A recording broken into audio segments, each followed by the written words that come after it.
Okay, pathophysiology of diabetes mellitus. So, diabetes mellitus, there are basically two different types, and we've called them different things over the years. The current preference is to call them simply type 1 with the number 1, and type 2 diabetes. Now, type 1 diabetes used to be called insulin-dependent diabetes, and type 2 diabetes used to be called non-insulin dependent diabetes, but we have figured out that this is not really a good way of defining them because many type 2 diabetics go on to become insulin dependent. So anyways, we're left with these two types. So basically, we have the pancreas here. Just a little review of what we just talked about with the endocrine pancreas. And the endocrine pancreas is filled with these, little islets of Langerhans. And inside the islets of Langerhans are beta cells. And the beta cells crank out insulin in response to glucose that is ingested.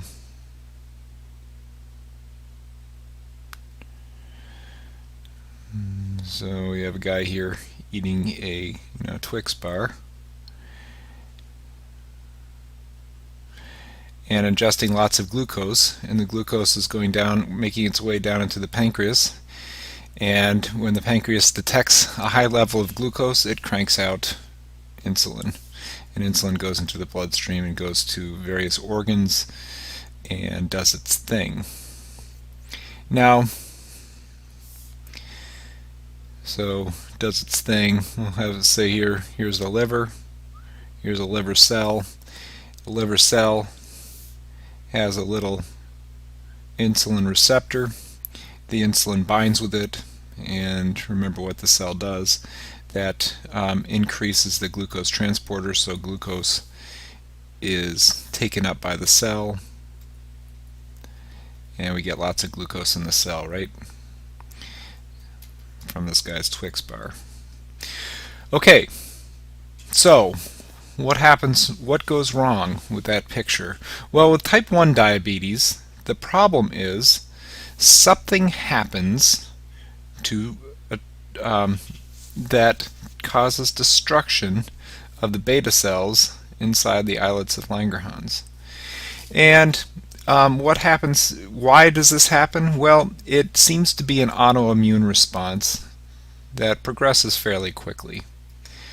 It seems to be related, it seems to be caused by molecular mimicry, where there are viruses, and it's sort of been connected to, there's been a suggested link between measles and mumps. It's interesting though, because even though we have vaccines for measles and mumps and they're not common anymore, we still see a lot of type 1 diabetes, and it didn't seem to decrease the amount. So, or it could be a different virus. But anyways, the theory is that the virus, here I'm going to draw a little capsid of a virus, has proteins on it that look very much like proteins that are on the beta cells in the pancreas. And what happens is, the immune system begins to, here, let me draw a different color here. The immune system begins to create antibodies to these proteins, and it destroys the virus, but it also goes on to attack and destroy the beta cells in the pancreas. So that is one theory. There's another theory that that there could be connections with very early exposure to cow's milk. So similarly, in cow's milk there may be a protein or a peptide that looks very much like a protein or a peptide that is on the beta cells in the pancreas. But in any case, whatever the cause, the immune system attacks the beta cells in the pancreas, and one by one destroys them over a period of weeks to months, and then the patient will then lose all of his or her insulin producing capacity. So type 1 diabetes is defined by loss of insulin production.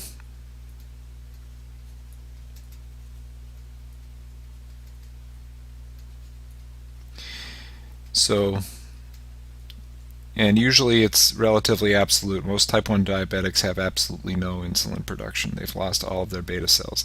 Now, there can be other causes of type 1 diabetes. There are some people who have severe and recurrent pancreatitis. This can happen with alcoholics. People who drink very heavily on a regular basis can develop pancreatitis. Also, people that have genetic conditions that predispose them to very, very significant hypertriglyceridemia can develop recurrent bouts of pancreatitis, and these bouts of just inflammation of the pancreas over time can cause destruction of the beta cells as well. And then obviously, if you have a patient that has a pancreatic mass and needs to have the entire pancreas removed, they will be de facto, they will become a type 1 diabetic because they've had their pancreas taken out and no longer have insulin production. Okay, so type 2 diabetes is actually not a disease of loss of insulin production. It's actually a disease of insulin resistance. And I think we're starting to understand this disease a lot better, but we still don't understand it completely, what causes insulin resistance. So with type 2 diabetes, the islets of Langerhans are just fine, and the beta cells are just fine. So what happens is, we have these happy little islets of Langerhans with lots of happy little beta cells in them that are perfectly capable of producing all the insulin that we need. The dysfunction here is actually in the cells that are receiving the message from the insulin. Now remember what happens here, inside the cell. Take us down to the cell here. Remember, on the cell membrane, we've got our insulin receptor, and we've got insulin binding with it here. And that sends out second messages, to the glucose transporter and to the sodium potassium pump and to various other places within the cell.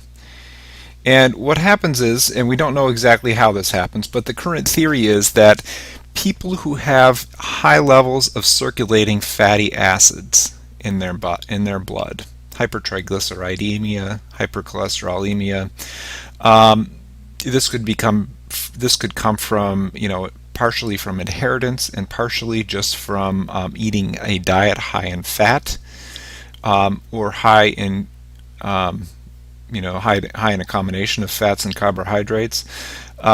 This causes a high level of certain inflammatory cytokines and hormones within the blood, and it's these processes that are thought to interfere with or block this second messenger system. So the insulin is binding with the insulin receptor, but the message can't go any further beyond that because of the processes that are occurring from the inflammation due to high levels of circulating fatty acids. So what happens here is you end up with a situation where we have glucose that can't get into the cell. So we end up with a very high blood glucose level. And what does a high blood glucose level do? Well, it stimulates the beta cells to produce more insulin. So they produce more insulin, and eventually we get enough insulin that the cell is at some point convinced, at some point it can overwhelm this blockage here because we just have enough insulin stimulating enough receptors. But as the problem progresses over time, we get high levels of glucose cranking up these beta cells, and what happens is these beta cells for a while function just fine and crank out all the insulin that the body needs So we have high levels. Really, we have what's called hyperinsulinemia. Now, with hyperinsulinemia, we don't have a diabetic yet. It's really a pre-diabetic. The patient is compensating just fine, right? So if you tested this person's blood glucose level, random check, it would be normal. Early on in the disease, if you checked a glucose load, it would still be normal because the beta cells are able to compensate by cranking out extra insulin. But what happens is after years and years, literally, of these beta cells working overtime to produce extra insulin to overcome this blockage in the system, they begin to burn out. And that is when we start to decompensate. We start to lose some of these cells. And then, as our insulin levels drop back to normal, we can no longer compensate. And then our blood glucose levels start to get way above normal. And then it's detectable diabetes. Now, the problem is this will continue to get worse and worse and worse unless we correct the underlying problem, which is metabolic syndrome. We need to lose weight and change our lifestyle, right? If we don't lose weight and change our lifestyle, we're still going to be interfering with the second messenger system that is the underlying cause for type 2 diabetes, and the disease will continue to progress. We'll continue to have higher and higher levels of glucose. That will continue to put pressure on the beta cells, and eventually all of the beta cells will die off, and you'll have a type 2 diabetic who has now become insulin dependent. And that's why you see these patients over time. First they start off on they might be able to be diet controlled to begin with. Then we'll add metformin because their BGs are creeping up, and that might work for a year or two. Then we'll have to add a second oral agent that might hold us off for another year or two, and then eventually we're going to have to add insulin in order to control the blood glucose, because we haven't done anything to treat the underlying condition, which is the inflammation that's causing damage to the second messenger system. Okay, so what are the complications that can be caused by diabetes? Well, with type 1 diabetics, one of the acute complications that we worry about is diabetic ketoacidosis, or DKA. Now, this is an acute problem that is caused by patients that do not have the insulin that they need to get their cells the glucose that they need to survive. So this can happen for two reasons. One is an increase in glucose demand, and usually this is due to stress. I see it most commonly with infection. So you get a patient with pneumonia, a bad UTI or whatever, and that increases their cells' need for glucose, and it can, even if they're taking their normal levels of insulin, it can tip them into DKA, and I've seen this, dozens of times. The other thing that can cause DKA, and this is fairly common as well, is patients stop taking their glucose, stop taking their insulin. So decreased insulin administration. This happens to a lot of, I see a lot of teenagers or young people in their 20s that I think they have the mortality complex or immortality complex, in which they, nothing will hurt them, so they just stop taking their insulin, and then within a day or two they go into DKA. So what happens is, without insulin, our cells can't, if we don't have insulin, then our glucose transporters can't let glucose in. So the glucose is, we have plenty of glucose in the bloodstream, but it can't get into the cells, right? So if it can't get into the cells, two things happen. One thing is the glucose outside of the cell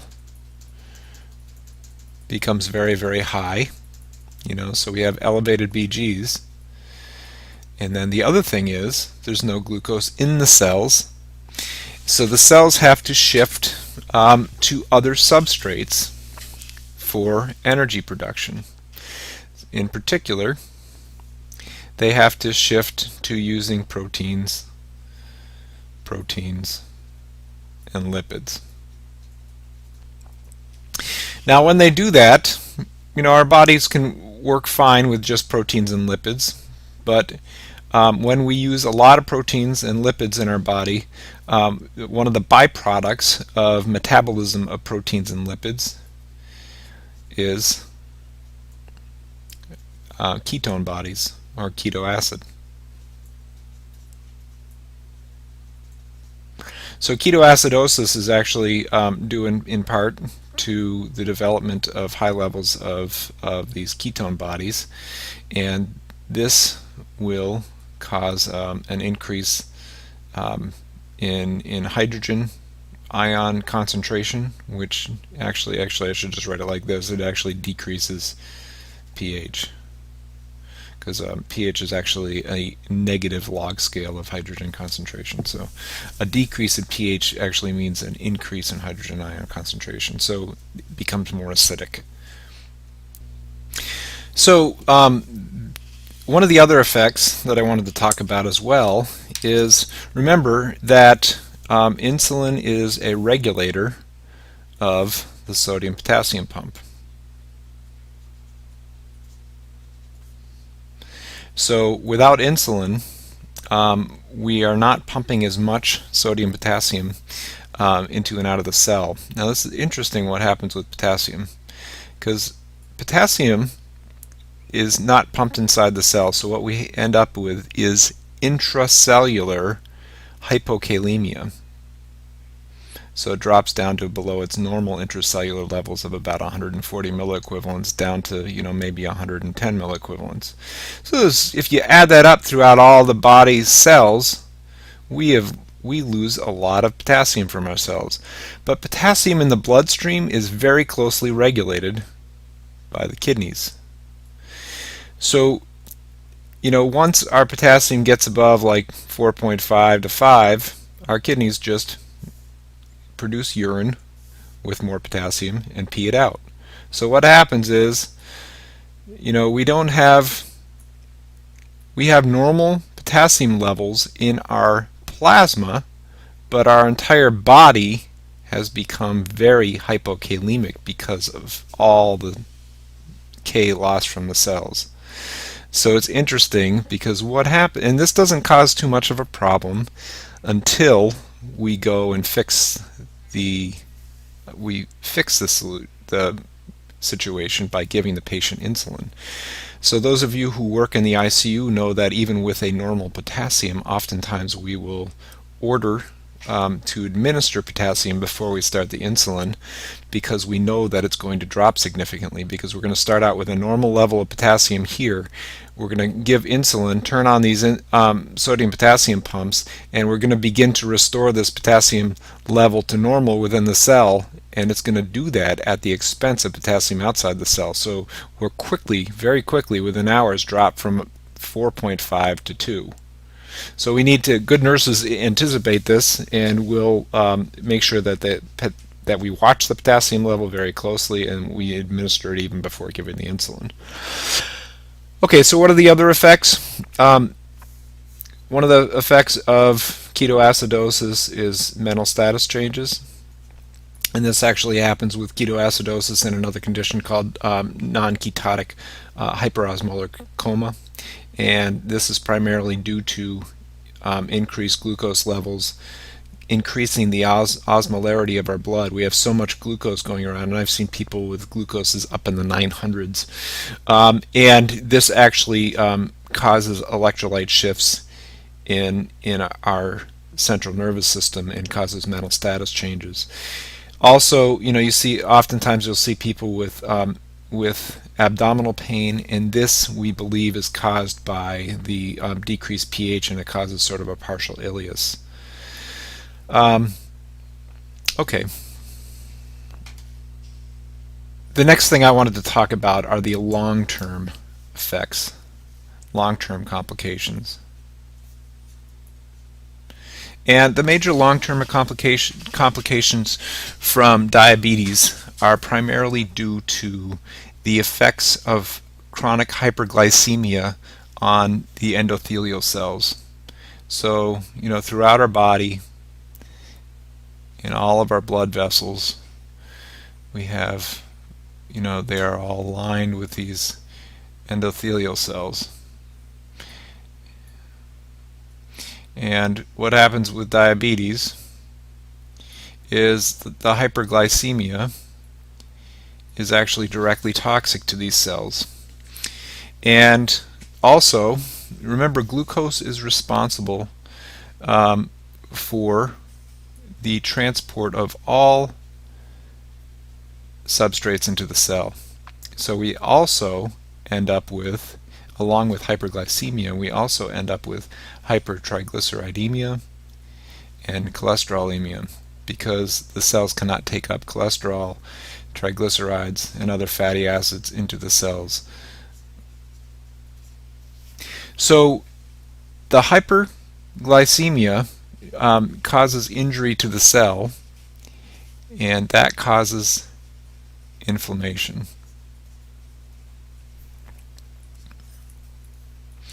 And this inflammation, and we're going to get into the nitty-gritty details of atherosclerosis a little bit later, but this inflammation starts a process of a cascade that occurs that causes atheromas to begin to form, which is a combination of inflammatory cytokines with the introduction of cholesterol into the basement membrane underneath the endothelial cells.